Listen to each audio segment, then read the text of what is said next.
Yes. देखिएगा जी, बिल्कुल हमारे पास में ये पॉलिसी अमाउंट है। पॉलिसी अमाउंट हमने लास्ट क्लास में क्या देखा था? हमने लास्ट क्लास में देखा था सर कि हम पॉलिसी किस तरीके से बनाते हैं, और आज हम देखेंगे कि in case of death of partner, अगर डेथ हो जाती है किसी पार्टनर की, तो ज्वाइंट लाइफ पॉलिसी का ट्रीटमेंट किस तरीके से होता है। और इसके लिए मैंने आप लोगों के सामने एक चार्ट रख दिया। सबसे पहले मैं आप लोगों को एक बात बताऊंगा, अगर ज्वाइंट लाइफ पॉलिसी ली गई है तो वो लाइफ के ऊपर ली गई है, और यहाँ पे केस क्या है जरा ध्यान दीजिएगा। यहाँ पे केस है सर डेथ का केस है, डेथ ऑफ अ पार्टनर है। तो ये पॉलिसी तुड़वाई नहीं जा रही, ये पॉलिसी मैच्योर हो रही है, ये पॉलिसी की जरूरत पड़ गई है। तो हमें क्या वैल्यू मिलेगी? पॉलिसी की वैल्यू मिलेगी या सरेंडर वैल्यू मिलेगी? सर पॉलिसी की वैल्यू मिलेगी। तो यहां पे क्या है?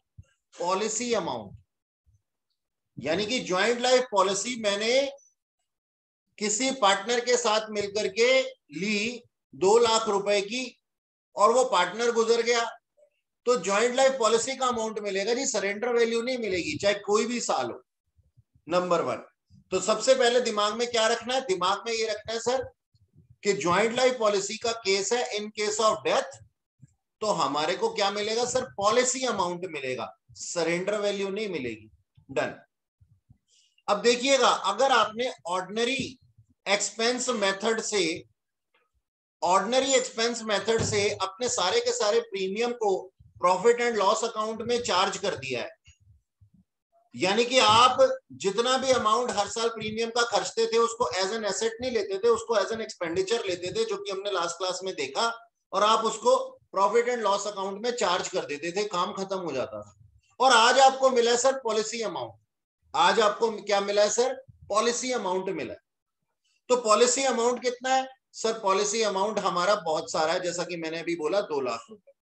तो ये 2 लाख रुपए प्रॉफिट शेयरिंग रेशियो में पार्टनर्स के अमंग डिस्ट्रीब्यूट हो जाएंगे, और जितना भी शेयर होगा उस पॉलिसी के अंदर डिसीज पार्टनर का, वो किसके पास चला जाएगा? उसके एग्जीक्यूटर के पास चला जाएगा। तो देखना जरा नीचे लिखा क्या हुआ है, गौर फरमाइएगा जनाब। नीचे लिखा हुआ है कि premium charge to P&L account every year. हाँ सर, ये तो हमने लास्ट क्लास में ही देख लिया था। और जो अमाउंट रिसीव किया जाएगा ना, यानी कि जो पॉलिसी अमाउंट रिसीव किया जाएगा, वो क्रेडिट कर दिया जाएगा पार्टनर्स कैपिटल अकाउंट के अंदर प्रॉफिट शेयरिंग रेशियो में। ठीक है जी। तो इसकी जर्नल एंट्री क्या होगी वो अभी क्वेश्चन के साथ में देखते हैं। पहले ये समझ लेते हैं कि प्रोसेस में चलेगा क्या, होगा क्या। दूसरा केस, हमारा दूसरा मेथड क्या था? एसेट या सरेंडर वैल्यू मेथड। इसके अंदर हम क्या करते थे? हमने क्या सीखा था? हमने ये सीखा था सर, जो प्रीमियम पे किया जा रहा है ना, उस प्रीमियम को हम एज एन एक्सपेंडिचर नहीं ट्रीट कर रहे, एज एन एसेट ट्रीट कर रहे हैं। यानी कि हम ये कह रहे हैं एक तरीके की इन्वेस्टमेंट हो रही है सर, धीरे धीरे हमारा पॉलिसी का अमाउंट जो है प्रीमियम के वे में जमा हो रहा है। तो हमने ज्वाइंट लाइफ पॉलिसी का अमाउंट जो है वो एट सरेंडर वैल्यू अपनी बुक्स ऑफ अकाउंट यानी कि अपनी बैलेंस शीट में शो किया हुआ होगा, है ना? ठीक है जी। तो यहां पे देखो यही लिखा हुआ है, joint life policy shown as asset at surrender value. Surrender value पे हमने ज्वाइंट लाइफ पॉलिसी का अमाउंट लिखा हुआ है, यानी कि कहां लिखा हुआ है? बैलेंस शीट में लिखा हुआ है। अच्छा, सरेंडर वैल्यू कितनी लिखी हुई है? 50,000 रुपए पे लिखी हुई है। और मिल कितने गए हैं? मिल गए हैं 2 लाख रुपए। मिल गए हैं 2 लाख रुपए।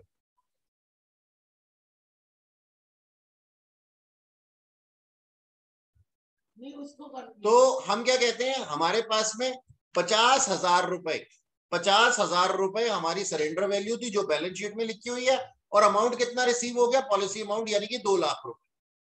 अब हम क्या करेंगे सर? पहले तो पॉलिसी का पैसा रिसीव करने की एंट्री बनाएंगे। फिर एक्स्ट्रा कितना है? सर एसेट की वैल्यू कितनी लिखी हुई थी, यानी कि जो प्रीमियम पे करके हमने एक एसेट खड़ा किया है अपनी बैलेंस शीट में, उसकी वैल्यू एट सरेंडर वैल्यू पे थी, कितनी? 50,000। और उससे एक्स्ट्रा मिला है हमारे को, कितना मिला है सर? 2 लाख मिला। तो रिमेनिंग 1,50,000 किसमें चला जाएगा? प्रॉफिट शेयरिंग रेशियो में चला जाएगा, पार्टनर्स कैपिटल अकाउंट के अंदर। तो देखो क्या लिखा हुआ है, अमाउंट रिसीव्ड और अमाउंट रिसीव्ड के आगे ना एक बहुत बढ़िया चीज लिखी हुई है, net of surrender value. Net of surrender value का मतलब क्या है कि सरेंडर वैल्यू माइनस करने के बाद जो पॉलिसी में अमाउंट बचा है ना, वो क्रेडिट किया जाएगा। देखो पहले वाले पॉइंट के अंदर क्या था, पहले वाले पॉइंट के अंदर बैलेंस शीट में कुछ भी नहीं दिया हुआ था, तो सारा का सारा पैसा प्रॉफिट शेयरिंग रेशियो में पार्टनर्स कैपिटल के अंदर चला गया। यहाँ पे बैलेंस शीट के अंदर जितना अमाउंट लिखा हुआ उसको डिडक्ट करके remaining amount partners capital account में चला जाएगा। एज इफ आप ये कह सकते हैं कि हमारे एसेट की वैल्यू रीवैल्यूएट होकर के बढ़ गई। अच्छा एक बात और, कुछ बच्चे मुझसे पूछते हैं सर इसको हम डायरेक्टली पार्टनर्स कैपिटल अकाउंट में डालने की बजाय क्या रिवैल्यूएशन अकाउंट में डाल सकते हैं? हाँ सर डाल सकते हैं। इस केस में क्या हो जाएगा, इस केस में अनरिकॉर्डेड एसेट हो जाएगा और इस केस में रिवैल्यूएटेड वैल्यू हो जाएगी। यानी कि यहाँ पे पहले केस के अंदर दिखाई देगा कि हमने वैल्यू को अपनी बुक्स ऑफ अकाउंट में नहीं दिखाया था और आज उसकी वैल्यू 2 लाख रुपए आ गई है, तो 2 लाख रुपए वैल्यू को आप रिवैल्यूएशन अकाउंट में भी डाल सकते हैं और रिवैल्यूएशन अकाउंट से कहां पे जाएगा, पार्टनर्स कैपिटल अकाउंट में ही जाएगा, तो डाल सकते हैं। सर हाँ जी, इसमें 2 डाउट है। सबसे पहला डाउट तो ये है, जब तक सरेंडर थोड़ी सी वैल्यू, आवाज तेज कीजिए अपनी। सर जब तक सरेंडर वैल्यू प्रीमियम के इक्वल नहीं हो जाती तब तक उतना अमाउंट पीएनएल के चार्ज में रहेगा ना, जो डिफरेंस होगा सेकंड जितने मेथड में। अमाउंट, हाँ हाँ जी बिल्कुल बिल्कुल। और सर दूसरा ये भी कि जो नेट ऑफ सरेंडर वैल्यू है सर, वो तो पार्टनर्स कैपिटल अकाउंट में बाय जॉइंट लाइफ पॉलिसी चला जाएगा सरेंडर वैल्यू का अमाउंट। जी जी, बाकी जो नेट ऑफ सरेंडर वैल्यू है वो किस नेम से क्रेडिट हाँ होगा? मैं वही आपको बताना चाह रहा हूँ, उसके लिए इंतजार कीजिए थोड़ा, अभी ओके जर्नल सर। एंट्रीज आएंगी आपको समझ में आ जाएगा। Okay sir. अभी तो मैं केवल बता रहा हूँ होगा क्या, हिंदी अनुवाद कर रहा हूं मैंने लिखा क्या है, अभी मैं इसकी ओके सर। जर्नल एंट्रीज लिखूंगा। ठीक है जी, फिर भी अच्छा लगता है कि आप क्लास में अटेंटिव बैठी हैं तो आप इसलिए पूछ पा रही हैं। ठीक है, अच्छा जी, ये दोनों केस हमें समझ में आ गए। तीसरा केस सर, तीसरा केस, तीसरा केस क्या है, इमेजिन करो तीसरा केस क्या था सर। तीसरा केस आपने लास्ट क्लास में हमें समझाया था, जहां पे हम इसके लिए एक रिजर्व भी बना देते हैं, यानी कि जितना हम प्रीमियम पे कर रहे होते हैं उसको हम क्या मानते हैं, उसको हम मानते हैं अपना एसेट, और एसेट के सामने ही हम क्या क्रिएट कर देते हैं, रिजर्व क्रिएट कर देते हैं और दोनों को एट सरेंडर वैल्यू रखते हैं। ठीक है सर, बहुत बढ़िया बात। अब आप क्या करेंगे, यहां पे ये लिखा हुआ है maintain, both maintain at surrender value. Both का मतलब एक तो ज्वाइंट लाइफ पॉलिसी और एक ज्वाइंट लाइफ पॉलिसी रिजर्व, दोनों को हमने मेंटेन किया हुआ है सरेंडर वैल्यू पे। और आज हमें पॉलिसी का अमाउंट मिल गया, पॉलिसी का अमाउंट, एक्स्ट्रा अमाउंट मिला, हाँ सर मिला। तो आप क्या कीजिए, सबसे पहले तो इस सिस्टम के अंदर जैसे आपने किया था, सबसे पहले तो इस सिस्टम के अंदर जैसे आपने किया था, सरेंडर वैल्यू माइनस कीजिए पॉलिसी अमाउंट में से। कितना अमाउंट आ गया सर, 1.5 लाख रुपए। सरेंडर वैल्यू थी 50,000 रुपए, पॉलिसी अमाउंट था 2 लाख रुपए, दोनों को आपस में एडजस्ट किया, कितना हो गया सर, 1.5 लाख रुपए। 1.5 लाख रुपए को पार्टनर्स कैपिटल अकाउंट में डिस्ट्रीब्यूट कर दीजिए। अच्छा अब सोच करके देखो, पॉलिसी नहीं रही तो उसके रिजर्व का क्या आचार डालोगे, वो रिजर्व किसके पास चला जाएगा, वो भी पार्टनर्स कैपिटल अकाउंट के पास में चला जाएगा। सर ये तो स्पेसिफिक रिजर्व था, लेकिन स्पेसिफिक रिजर्व का काम आज खत्म हो गया ना, तो 2 काम करने हैं यहाँ पे। क्या करना है, एक तो नेट ऑफ सरेंडर वैल्यू निकालनी है, पार्टनर्स कैपिटल अकाउंट में डिस्ट्रीब्यूट कर देना, और दूसरा जो रिजर्व बेकार हो गया उसको हम क्या कर देंगे सर, पार्टनर कैपिटल अकाउंट में डिस्ट्रीब्यूट कर देंगे। चैट आई है मेरे पास में, यस सर। अच्छा जी, तो देखो ये क्या लिखा हुआ है यहाँ पे लिखा हुआ है amount receive is credited to partners capital account in profit sharing ratio, plus इसके साथ में मतलब अमाउंट रिसीव किसका, उसी का अमाउंट है, और साथ में रिजर्व का अमाउंट भी हम निकाल देंगे, साथ में डिस्ट्रीब्यूट कर देंगे, वो तो ऑब्वियस सी बात। अच्छा जी, चलो आओ फिर इसके ऊपर एक क्वेश्चन करते हैं। क्वेश्चन कहाँ है, अरे ये पीडीएफ मैंने दूसरी खोली हुई, एक सेकेंड ठहरना बेटा, वो वाली पीडीएफ खोल लेता हूं। देखना जी क्वेश्चन के अंदर क्या लिखा हुआ है, ABC sharing profit and losses in the ratio of 3:2:1। सी जो है वो डाइड, पॉलिसी का अमाउंट था 1,20,000, surrender value books of account में लिखी हुई थी। इसका मतलब क्या है सर, इसका मतलब है सर बैलेंस शीट में लिखी हुई थी, बैलेंस शीट में लिखी हुई थी। अच्छा एक बात बताओ, केस 1 से करना है हमारे को। केस 1 क्या है, joint life policy is not appear in the books of account. Surrender value हमारे पास थी 30,000, और 30,000 अगर बैलेंस शीट में नहीं लिखी हुई तो इसको हम क्या बोलेंगे sir, not in balance sheet. और अगर नॉट इन बैलेंस शीट है नॉट इन बैलेंस शीट है, तो उस केस में हमारे को क्या होगा सर, पूरा का पूरा अमाउंट हमें मिल गया, पॉलिसी का पूरा पैसा मिल गया। तो सबसे पहली एंट्री क्या होगी सर, पहले तो हम बैंक अकाउंट बढ़ा देंगे, क्या आ जाएगी entry, bank account debit to joint life policy account.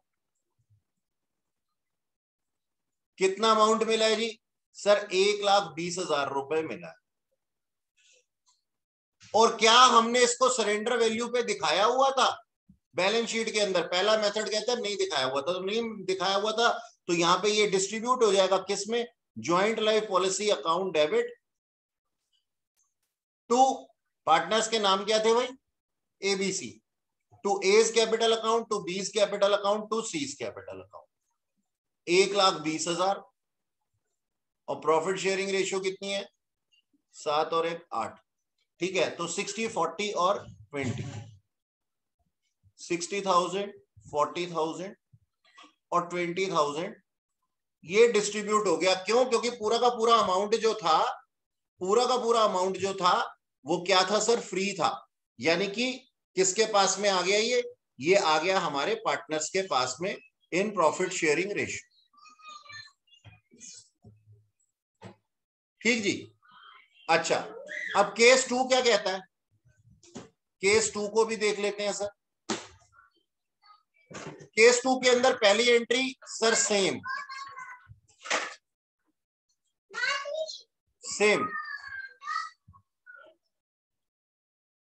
First entry same, जो अमाउंट मिला। अब हमें क्या करना है, नेट ऑफ वैल्यू करना है। सर नेट ऑफ वैल्यू कितना है, बैलेंस शीट में हमारे पास में दिखाया हुआ है, लिखा है ना सरेंडर वैल्यू पे, तो कितना है सर, 1,20 में से 30,000 गया तो 90,000। तो हम एंट्री क्या बना देंगे, joint life policy account debit to A, to B और टू सी, 90,000 रुपीज। ठीक है जी। और कितना आ जाएगा, 45,000, 30,000 और 15,000।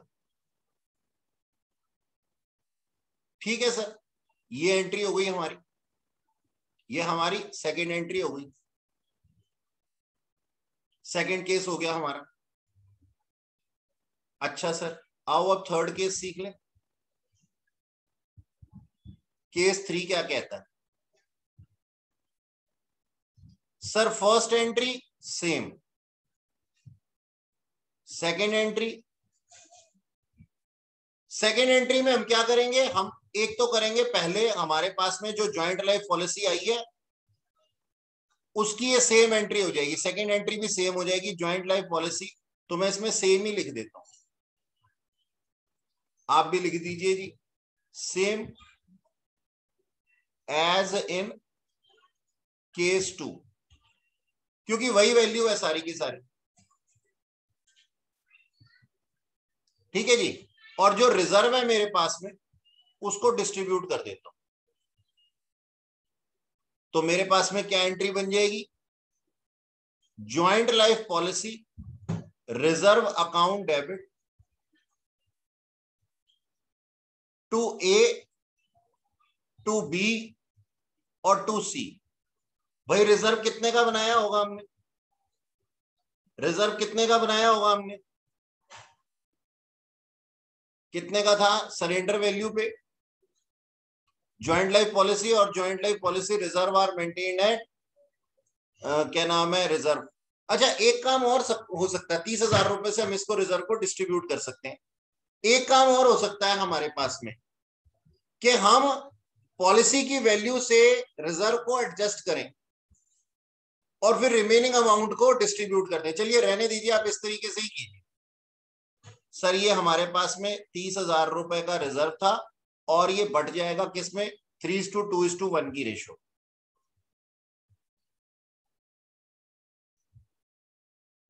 ठीक जी, इस तरीके से हो जाएगा, क्योंकि ये फ्री रिजर्व हो जाएगा। फटाफट से नोट कीजिए। हाँ जी सर, देखना, ज्वाइंट लाइफ पॉलिसी का treatment in case of retirement.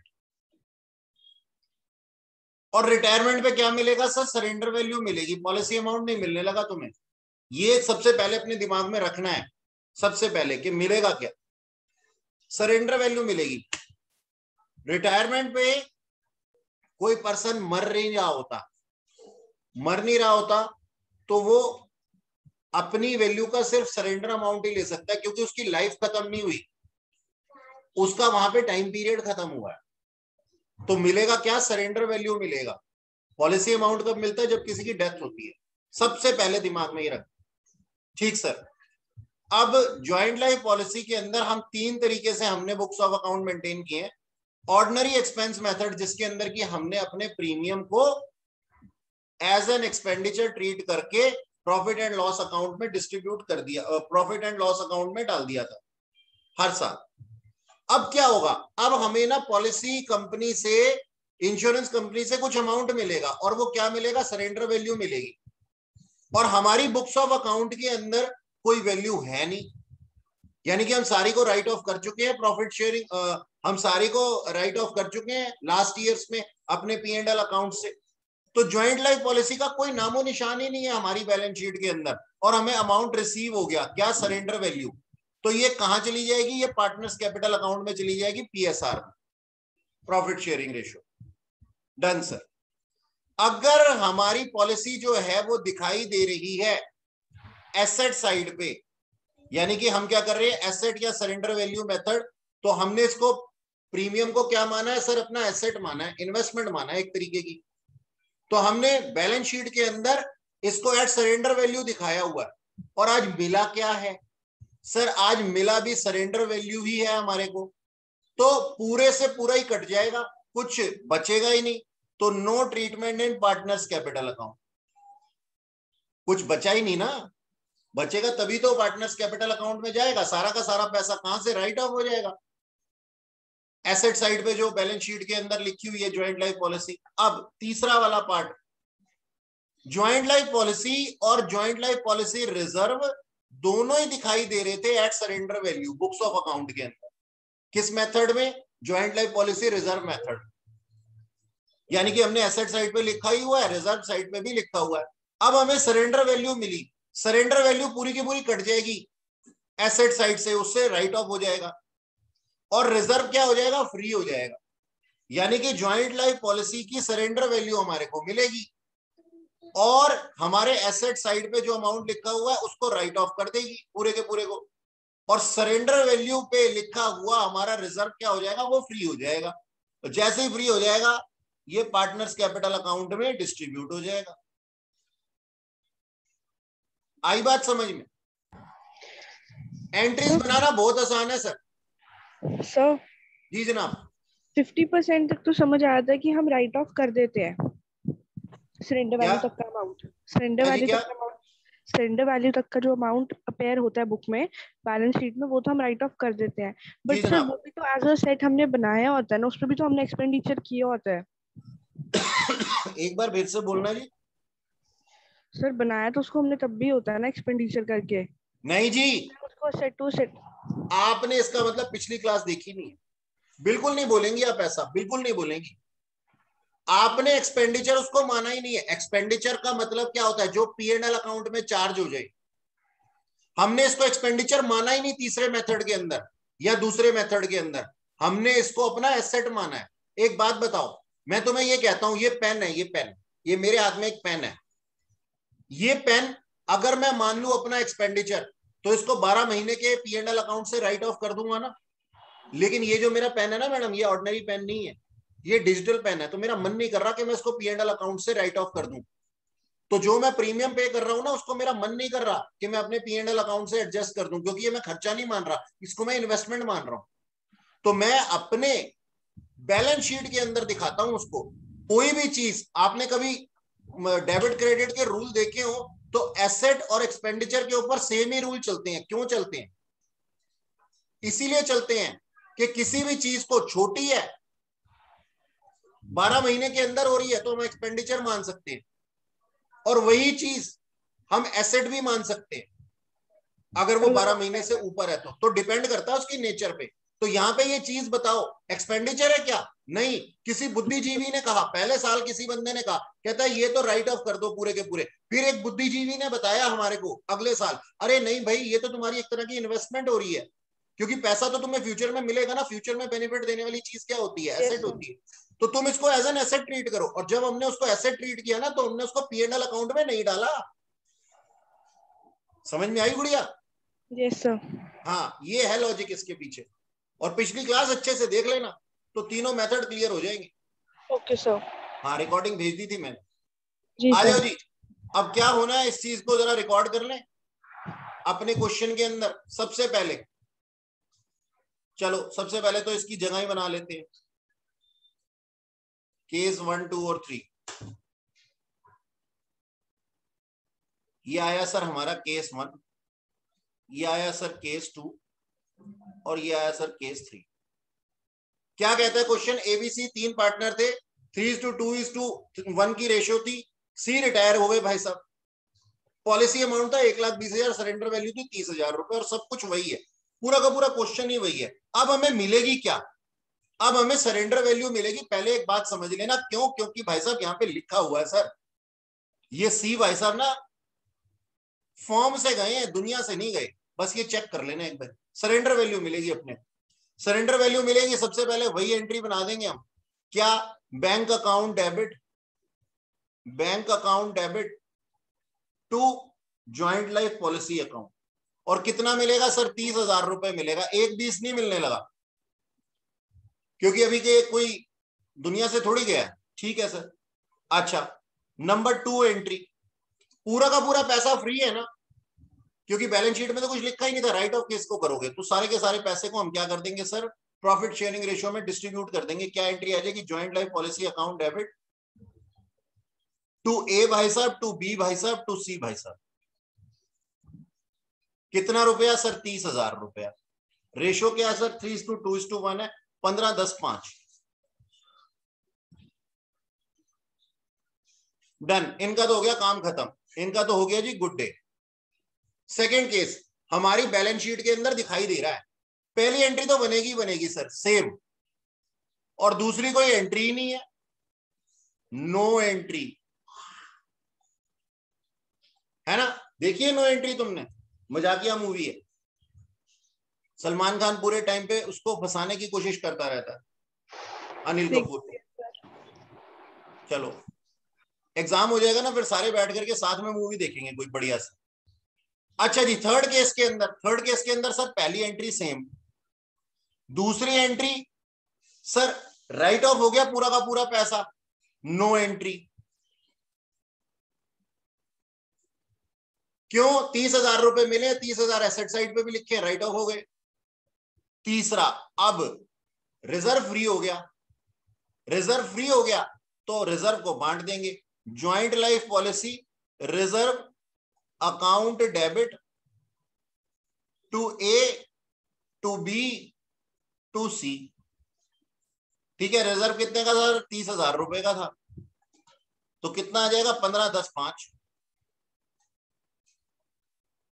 Simple हो गया जी, केस खत्म। अरे सर ये इतना आसान था, मेरे को तो इतनी कंफ्यूजन होती थी, पता नहीं क्या ही लगता था। अरे मन से पूछो, मन तुम्हारे को सारी गवाही देता है यार। एक और काम करते हैं, कभी कभी ना हमारे को कुछ देखने को मिलता है, इसको फटाफट से नोट करो, फटाफट से।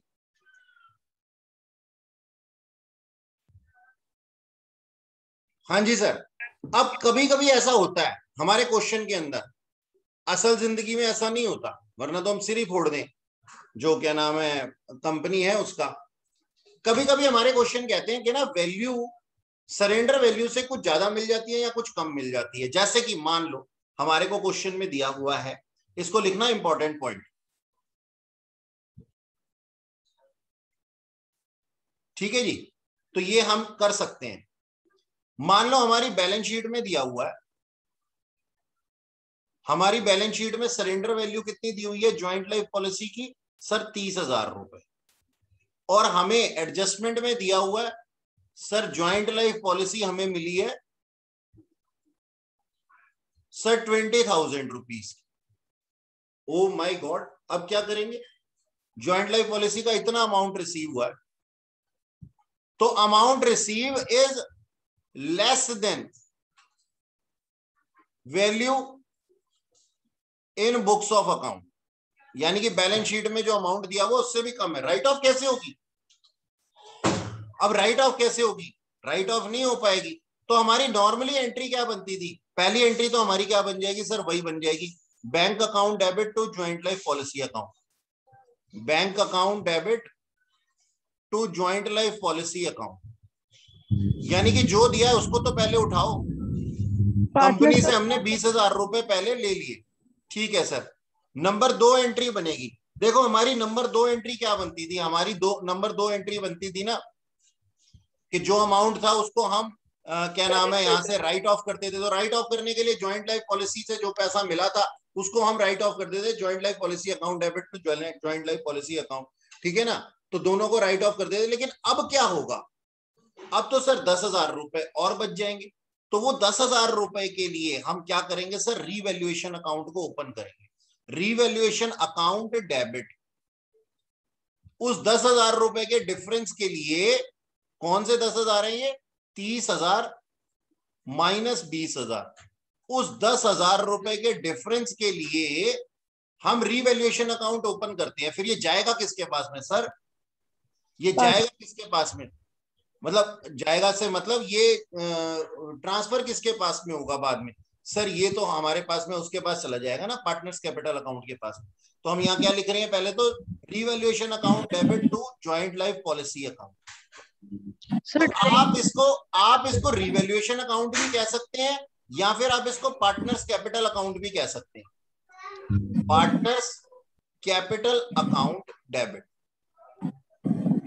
दोनों में से कुछ भी कर सकते हैं, कोई दिक्कत वाली बात नहीं। तो ज्वाइंट लाइफ पॉलिसी की वजह से हमारे को 10,000 रुपए का शॉर्टफॉल पड़ा है।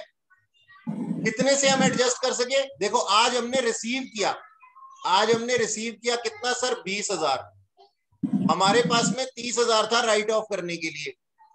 तो सर 20-20 तो आपस में एडजस्ट हो गए। Joint life policy to joint life policy खत्म हो गई। रिसीव में से जो हमने अमाउंट लिखा हुआ था उसका वहां पे जो 10,000 है वो अभी भी ज्वाइंट लाइफ पॉलिसी में जो बुक्स ऑफ अकाउंट के अंदर पड़ी हुई है वो 10,000 अभी भी दिख रहे हैं। तो उसके लिए हम किसको बुलाएंगे? या तो रीवैल्यूएशन अकाउंट को बुलाएंगे या फिर पार्टनर्स कैपिटल अकाउंट को बुलाएंगे। ये उनकी प्रॉफिट शेयरिंग रेशियो में ही होगा, ठीक जी।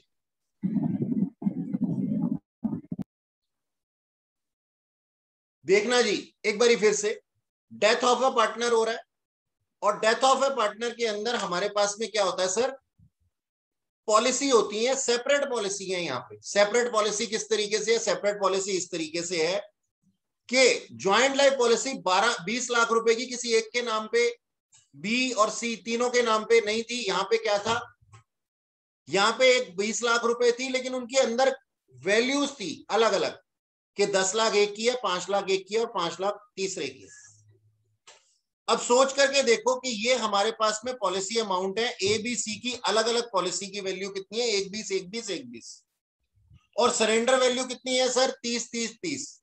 यानी कि आज सोचने वाली बात है, कोई भी अपनी वैल्यू का विदाउट एनी डेथ एडवांटेज लेना चाहे तो उसको हम क्या कहेंगे? पॉलिसी तोड़वाना। और पॉलिसी तोड़वाने पे क्या लगता है सर? सरेंडर वैल्यू मिलती है। लेकिन अगर केस हो डेथ का, अगर ये तीनों पार्टनर की डेथ हो जाती है तो क्या मिलेगा उनको पॉलिसी अमाउंट मिलेगा। और तीनों पार्टनर अगर रिटायर हो जाते हैं तो उनको क्या मिलेगा सर? सरेंडर वैल्यू मिलेगी। ये तो बड़ा ऑब्वियस सी बात है।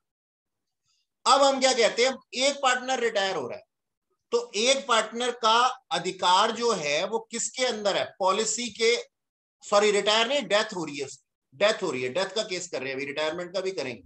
डेथ हो रही है उसकी, तो डेथ पे उसको क्या मिलेगा सर? पॉलिसी अमाउंट मिलेगा। पॉलिसी अमाउंट में उसको शेयर मिलेगा और बाकी लोगों की, बाकी जो 2 हैं उन लोगों की सरेंडर वैल्यू में शेयर मिलेगा। क्यों सर? एक बात बताओ, अगर सी की डेथ हो रही है तो ए और बी अपनी पॉलिसी क्यों तोड़वाएं? वो नहीं तोड़वाते, वो कहते हैं चलने दो ऐसे के ऐसे ही। असल में वो तोड़वाते नहीं है अपनी पॉलिसी, वो ऐसे के ऐसे ही चलने देते हैं। वो कहते हैं भाई एक काम करते हैं, सी का हमारी पॉलिसी के अंदर जो भी शेयर बनता था ना, सरेंडर वैल्यू अगर आज उसकी मिल जाती, अगर हम आज उसको सरेंडर कर देते हैं तो कंपनी हमें सरेंडर वैल्यू देगी, तो सरेंडर वैल्यू में हम सी का शेयर उसको दे देते हैं। अब कुछ बच्चे इस बात में कंफ्यूज हो जाते हैं कि सर सी को अपनी पॉलिसी में तो अमाउंट मिलेगा, दूसरों की पॉलिसी में क्यों मिलेगा? क्योंकि बच्चों अगेन मैं एक बात बता रहा हूं, ये इनकी पर्सनल पॉलिसी नहीं थी, ये इनकी कंबाइंड पॉलिसी थी। कंबाइंड पॉलिसी के अंदर अंदर अलग अलग फ्लोटर अमाउंट थे, तो जितने का पॉलिसी अमाउंट है डेथ में उसका उसको शेयर मिलेगा, और दूसरों की पॉलिसी में सरेंडर वैल्यू के अंदर शेयर मिलेगा in case of death. Sir तो देखो रीजन अब यहाँ पे क्या लिखा हुआ, हाँ जी बोलिए। रीजन तो यही हुआ ना कि एक पार्टनर की डेथ से बाकी जो बिल्कुल जी, यही इफेक्ट, रीजन है कि एक पार्टनर की डेथ से न केवल पार्टनर को बल्कि दूसरे पार्टनर्स को भी फर्क पड़ता है, तो क्योंकि उनका। उनके लॉसेस होते हैं, उनका काम कौन संभालेगा, यही रीजन है। Okay sir. ठीक है, अच्छा जी, तो अब देखो यहाँ क्या लिखा हुआ है। यहां लिखा हुआ है, पहले तो मैं इसको हटा देता हूं, ये बात मैं समझा चुका हूं तुम्हें, अभी क्वेश्चन के अंदर और पक्का हो जाएगा। अब देखो जी, यहां पे क्या लिखा है टेबल के अंदर, यहां पे लिखा हुआ है सर सरेंडर वैल्यू अगर बुक्स ऑफ अकाउंट के अंदर यानी कि बैलेंस शीट के अंदर शो नहीं कर रही तो क्या मिलेगा? तो सर एक तो शेयर मिलेगा उसको अपनी पॉलिसी के अंदर, शेयर मिलेगा, पूरा नहीं मिलेगा, क्योंकि बाकी लोगों का भी तो शेयर है ना उसकी पॉलिसी में।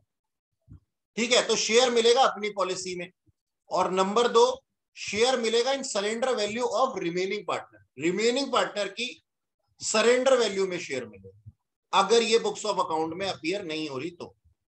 और अगर सरेंडर वैल्यू जो है वो बुक्स ऑफ अकाउंट में अपीयर हो रही है, यानी कि सेकंड या थर्ड मेथड लग रहा है, तो उस केस में क्या होगा?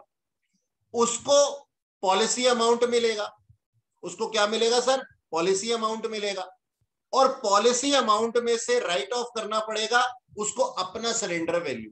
फिर जो अमाउंट आएगा ना, यानी कि पॉलिसी अमाउंट में से उसका अपना सरेंडर वैल्यू माइनस होगा, फिर जो अमाउंट होगा ना रिमेनिंग वैल्यू, उसमें शेयर मिलेगा, वो पूरा नहीं मिलेगा, उसमें शेयर मिलेगा रिमेनिंग बैलेंस में से। ये रिमेनिंग बैलेंस का मतलब क्या है? जो बुक्स ऑफ अकाउंट में दिख रहा है उसको राइट ऑफ करो, जैसे अभी किया था पिछले। तो मान लो हमारे को 1,20,000 पॉलिसी अमाउंट मिला, तो उसको राइट ऑफ करेंगे, रिमेनिंग के ऊपर तीनों का अधिकार होता है ना, तो यहां देखो यही लिखा हुआ है ना, शेयर इन ओन पॉलिसी, किस अमाउंट पे? रिमेनिंग वैल्यू पे, पूरे के पूरे पे नहीं। ठीक है, सिर्फ वही मिलेगा। अच्छा सर दूसरे की पॉलिसी में क्यों नहीं मिलेगा? भाई दूसरे की पॉलिसी के अंदर सोचो क्या मिलेगा। अब हमारे को दूसरे की पॉलिसी तोड़वाने पे सरेंडर वैल्यू मिलेगी, और सरेंडर वैल्यू से सरेंडर वैल्यू अगर एडजस्ट हो जाए तो कुछ बचेगा ही नहीं, तो मिलेगा क्या? इसलिए यहां पे सिर्फ क्या मिलता है? अपनी पॉलिसी में नेट वैल्यू के ऊपर शेयर मिलता है। दूसरे की पॉलिसी में क्यों नहीं मिलता? क्योंकि सर दूसरे की पॉलिसी पे तो सरेंडर वैल्यू मिलेगी, वो मरे थोड़ी हैं अभी तक, तो सर उनकी वैल्यू सरेंडर वैल्यू पे मिलेगी, उनकी वो अगर पॉलिसी लेते हैं तो जिंदा है अभी, सरेंडर वैल्यू मिलेगी। सरेंडर वैल्यू से जो surrender value books of account में लिखी हुई है वो एडजस्ट करनी पड़ेगी, फिर क्या मिलेगा? जीरो। तो जीरो में इसका शेयर क्या होगा? जीरो। इसलिए सिर्फ अपनी पॉलिसी के अंदर ही इसको इसका शेयर मिल रहा है। डन जी, ये दो केस होते हैं हमारे पास। आ जाओ जी क्वेश्चन से इसको पक्का कर लेते हैं। देखो क्या लिखा हुआ है यहाँ पे, कहता है एबीसी 3 पार्टनर थे, 3:2:1 की रेशो में। ठीक है, सी डाइड, सी मर गया। अच्छा ठीक है जी, और surrender value books of account में अपीयर थी और surrender value books of account में अपीयर नहीं थी। सबसे पहले तो मुझे ये बताओ कि सी के मरने पे उसको मिलेगा क्या? कहां पे हम देखें? सर एक तो उसकी पॉलिसी देखो, 4,80,000 इसमें शेयर मिलेगा, और बाकियों की सरेंडर वैल्यू में शेयर मिलेगा। ठीक है, अगर बुक्स ऑफ अकाउंट में अपीयर नहीं हो रहा तो हम क्या लिखते हैं सर? हम लिखते हैं सीज शेयर या फिर शेयर ऑफ सी। ये कितना आएगा अगर बुक्स ऑफ अकाउंट में नहीं हो रहा? तो 4,80,000 के अंदर उसका अपना शेयर कितना था? 1/6, और बाकी दो कितनी है? 30,000 प्लस 90,000। ठीक है जी, के अंदर उसका शेयर कितना था 1/6। ये दोनों अमाउंट उसको मिल जाएंगे। ये कितने आ जाते हैं सर 85 और 50।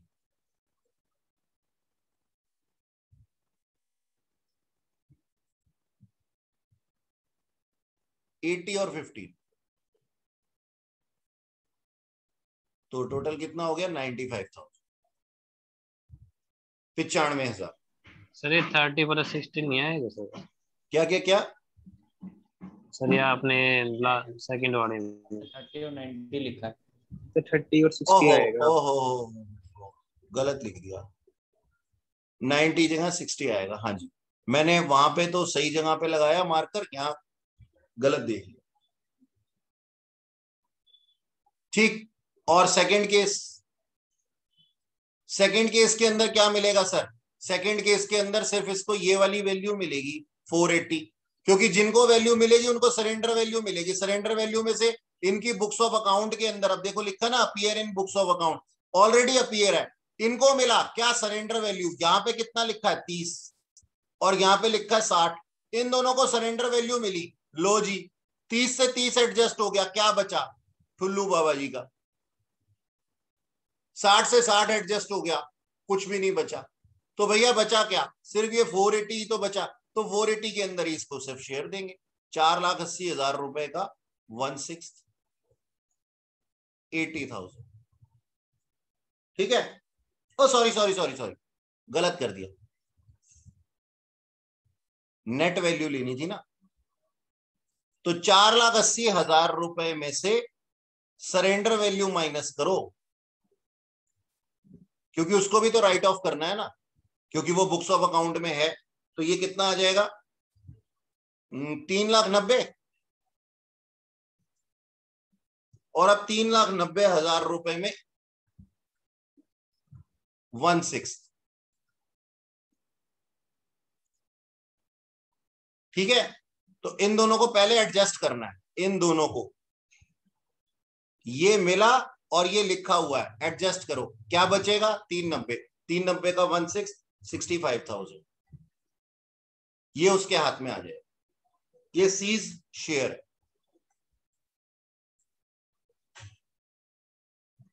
ओके, नोट कर लो।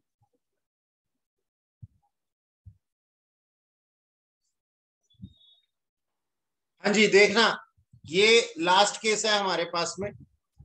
In case of retirement, retirement का केस है और सेपरेट पॉलिसी है हमारे पास में, सेपरेट जॉइंट लाइफ पॉलिसी है। और केस 1 सरेंडर वैल्यू जो है ना वो बुक्स ऑफ अकाउंट में नहीं अपीयर हो रही, और केस 2 बुक्स ऑफ अकाउंट में अपीयर हो रही है सरेंडर वैल्यू। सबसे पहले तो रिटायरमेंट का केस है, मिलेगा क्या? बोलो मिलेगा क्या? क्या मिल सकती है पॉलिसी? नहीं सर, पॉलिसी अमाउंट थोड़ी मिल सकता है, डेथ थोड़ी ना हुई है, डेट ऑफ मैच्योरिटी थोड़ी आई है। वो तो पर्सन अपनी पॉलिसी को सरेंडर करेगा कि भाई अब मैं यहाँ पे इनके साथ काम नहीं कर रहा हूं, हाँ जिंदा हूं। अगर जिंदा है और फॉर्म छोड़ रहा है तो पॉलिसी को सरेंडर करेगा, सरेंडर वैल्यू मिलेगी, सिंपल। ठीक है जी, तो अब क्या मिलेगा इसको? तीनों के उसमें, पहले पिछले वाले में क्या था, अपनी पॉलिसी के अंदर शेयर मिल जाता था ना, क्योंकि खुद मर जाता था वो, लेकिन अब खुद भी जिंदा है। अब खुद जिंदा है तो क्या सबकी पॉलिसी के अंदर, देखो बुक्स ऑफ अकाउंट में कुछ नहीं लिखा हुआ, सारा का सारा अमाउंट फ्री हो गया, कुछ भी राइट ऑफ करना ही नहीं है। और सरेंडर वैल्यू मिल गई हमारे को, सरेंडर वैल्यू मिल गई और वो फ्री है, तो किस में चली जाएगी थी? सारे पार्टनर्स कैपिटल अकाउंट कह रहा हूं, शेयर मिल जाएगा। जो रिटायरिंग पार्टनर है उसको शेयर मिलेगा सबकी पॉलिसी के अंदर, सबकी सरेंडर वैल्यू में, सबकी पॉलिसी अमाउंट में नहीं, सबकी सरेंडर वैल्यू में उसको शेयर मिल जाएगा, क्योंकि राइट ऑफ कुछ करना ही नहीं है, बुक्स ऑफ अकाउंट में कुछ था ही नहीं। अगर बुक्स ऑफ अकाउंट में कुछ है और जो वैल्यू मिली है वो क्या मिली है? वो सरेंडर वैल्यू है। और बुक्स ऑफ अकाउंट में क्या थी सर? वो भी सरेंडर वैल्यू थी। सारा का सारा अमाउंट राइट ऑफ हो जाएगा, बचेगा ही कुछ नहीं, तो घर क्या लेके जाएगा? No treatment. सिंपल। आ जाओ जी, एक क्वेश्चन करें और पक्का कर दें, फिर तुम्हारी लॉ की क्लास भी है। बोलता है जी पॉलिसी अमाउंट थे 2 लाख, 3 लाख, 4,80,000, तीनों को ही काटा मार दो, हमें चाहिए ही नहीं, क्योंकि पार्टनर तो रिटायर हो रहा है जी। डेथ थोड़ी हो रही है उसकी, ये देखो लिखा हुआ है सी रिटायर हो रहा है। तो अब सबकी वैल्यू के अंदर, सबकी सरेंडर वैल्यू के अंदर उसको शेयर मिल जाएगा। एक तो अपनी का मिल जाएगा पहले तो 90,000 का, तो 90, 60 और 30 तीनों को ऐड कर दो, कितना मिल गया, कितना हो गया ये,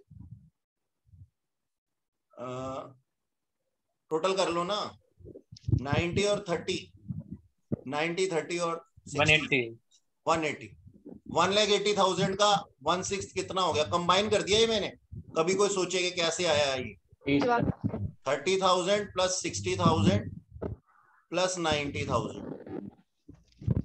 अब बुक में ना यहाँ पे दो एंट्रीज भी करके दो कैलकुलेशन करके दिखाई हुई होती हैं कि एक वो अपना और इन दोनों का ऐसे करके दिखाया हुआ होता है, तो घबरा मत जाना, उसका मतलब तीनों ही होता है। हाँ कितना हो गया ये, 30 सर, 30,000, ठीक है जी। और केस 2 सर बचेगा ही कुछ नहीं, surrender value minus value in books of account, तभी तो कुछ मिलेगा ना। सरेंडर वैल्यू कितनी मिल रही है सर, सरेंडर वैल्यू मिल रही है 180, बुक्स ऑफ अकाउंट में कितना है सर 180, कुछ भी मिला ही नहीं, तो नील में क्या शेयर लेगा वो, ठीक है जी, शेयर ऑफ सी 1/6 इन नील, ठीक है। तो उसका क्वेश्चन मार्क तुम्हारे ऊपर छोड़ दिया मैंने, चलो नहीं छोड़ता, इसको हम जीरो ही कहते हैं, कुछ नहीं मिलेगा, ठीक है जी।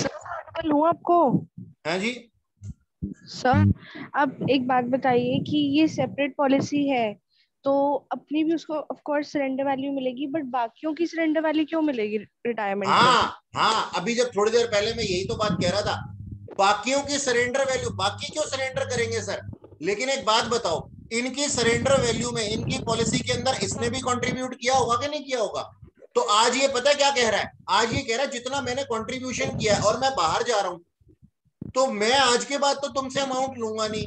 तो ये क्या कहता है, कहता है बाकियों की सरेंडर वैल्यू के अंदर भी मेरा शेयर होना चाहिए, क्योंकि इनके अंदर कंट्रीब्यूशन मेरे तरफ से भी था, क्योंकि फर्म ने प्रीमियम पे किए थे, और फर्म का मतलब क्या है ए बी सी, तो सी का भी कंट्रीब्यूशन था ए और बी की पॉलिसी में, ये मैंने थोड़ी देर पहले भी बोला था। बिना सरेंडर किए उसको पेमेंट कर रहे हैं वो। हाँ, और ऐसे ही तो होता है, ऐसे ही तो होता है हमेशा, मतलब वो क्यों अपनी असल लाइफ में ये अपनी पॉलिसी तोड़वाते नहीं है, वो कहते हैं भाई हम क्यों तोड़वाएं, वो रिटायर हो रहा है तो उसको जाने दो, अपनी पॉलिसी एज इट इज चलने देते हैं। और वो क्या कहते हैं, हमारी पॉलिसी में जो तेरा कंट्रीब्यूशन था ना भैया, उसकी सरेंडर वैल्यू आज मिल रही है, उसमें से बुक्स ऑफ अकाउंट के अंदर जो वैल्यू थी उसको माइनस कर और रिमेनिंग अमाउंट ले जा। तो केस 1 के अंदर तो वैल्यू बचती है, केस 2 में कोई वैल्यू ही नहीं बचती। ओके सर, ये पूरा का पूरा ज्वाइंट लाइफ पॉलिसी था जी, इसके बाद ज्वाइंट लाइफ पॉलिसी में कहीं कोई कुछ नहीं बचता, खत्म। सर आपने सॉल्व के लिए पीडीएफ भेजा रिटायरमेंट और डेथ का तो आप भेजेंगे अभी, तो उसमें बेटा सर रिटायरमेंट और डेथ का पीडीएफ कंबाइंड है, एडमिशन का अलग है। ठीक है सर, फिर तो दोनों है मेरे पास। जी हाँ, वही तो मैं आपको कह रहा था, कीर्ति ने भी यही किया था लास्ट क्लास में, मुझे कहती आपने ना सिर्फ रिटायरमेंट का भेजा, डेथ का नहीं भेजा। मैंने कहा बेटा उसको पूरा खोल के तो दे। Okay sir. अच्छा चलो, सर, फिर जॉइंट लाइफ पॉलिसी के क्वेश्चंस काफी होंगे ना? हाँ जी। Okay sir.